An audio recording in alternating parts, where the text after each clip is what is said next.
Xian Wang de Richang Shenghua, or The Daily Life of the Immortal King, is an action-filled Donghua series streaming on Netflix, directed by Kuk Xuan and Zhu Bining and produced by Bilibili.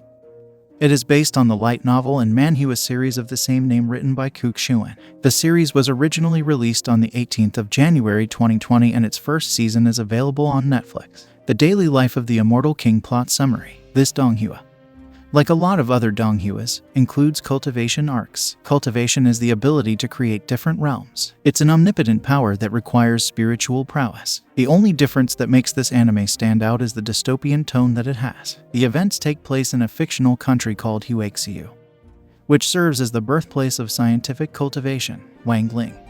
The main protagonist was born in this country and had unmatched spiritual prowess. He is a very detached and emotionless boy. He prefers to lead a very low-key life, but certain situations in his high school test his resolve.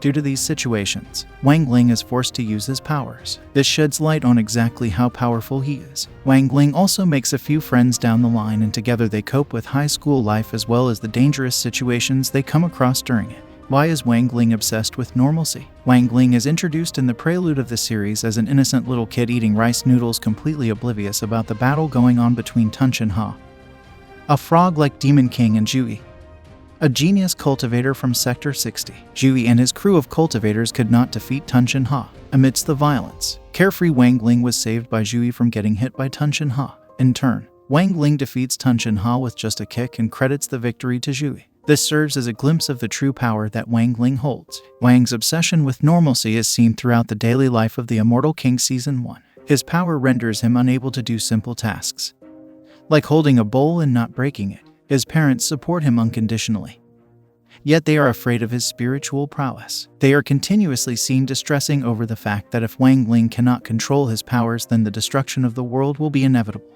This had a huge impact on Wangling, and his want to remain normal grew into an obsession. He adapts to his high school life and learns how to keep his destructive powers at bay. What made Wangling emotionless? The power that Wangling was born with truly surpasses that of any other individual living in Huaxiu. His power, if unchecked, would destroy the world. This thought kept him from utilizing his power, or rather mentioning it to anyone other than his family. His father devised a talisman that would control his powers. This amulet, however, had a side effect, which included depriving Wangling of his emotions. Not being able to feel the emotions led Wangling to lead a very lonely life. He was always left alone wherever he went because he didn't have the required empathy to react to the situations. People always thought him to be weird and did not associate with him. There were times that Wangling wished he did not have this power so that it would make it easier for him to live a normal life.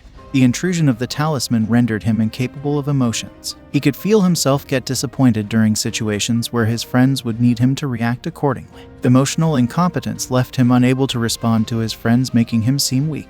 His approaches seem cowardly to his friends, and that worries them immensely. His friends, however, accept him as he is. Wangling tries his best to go along with all the plans that his friends have. The first season, along with a little bit of expansion over his relations with his friends, however, does spark a romantic interest between Sun Rong and Wangling. Sun Rong, though she tends to be a bit annoying and drags Wangling wherever she wants, has a positive impact on him. In his heart, he feels affection for her, but he cannot express it. Shadow Stream in Sector 59. Wangling attends his high school, where he meets Tun Chenha again. He takes him and makes him his friend. Tun Chenha is renamed Froggy too, and he becomes a friend of Wangling. His other friends, Chen Kao, who is a musclehead, Guo Hao, a game enthusiast, and Sun Rong, romantic interest and descendant of Sun Rong, is the successor of the Huaguo Water Curtain group and is being targeted by the Shadow Stream group. She is saved by Wangling whenever the Shadow Stream group manages a sneaky attack. Sector 59 is another district like Sector 60,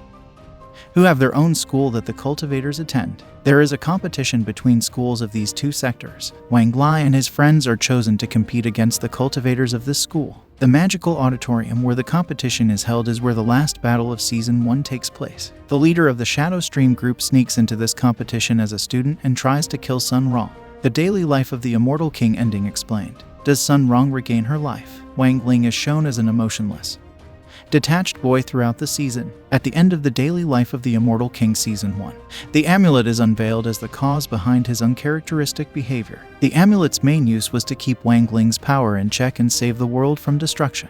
Wangling's spiritual power could spill and put the world in danger. which is why his father devised the amulet to keep it from toppling. He had power, unlike anyone. When the amulet broke in the second last episode, Wang Ling experienced a burst of emotions which made him unstable. In the second last episode, the leader of the Shadow Clan killed Sun Rong.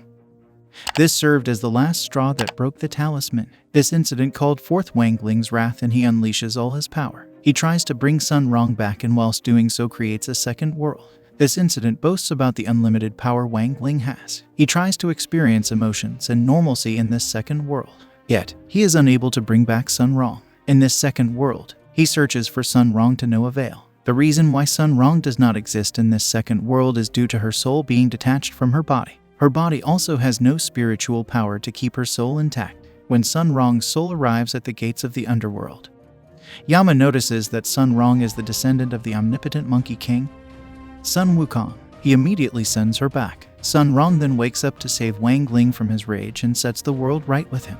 Therefore, Sun Rong does remain alive, but she has no recollection of the events that transpire between her and Wang Ling. This is because while setting the world back to its original place, Wang Ling had to reverse time. Sun Rong was informed, and she consented to lose her memory to save the world. After she did, they returned to the competition they were in before all this took place. The daily life of the Immortal King Season 1 ends with the world put back in its place and everything returning to normal.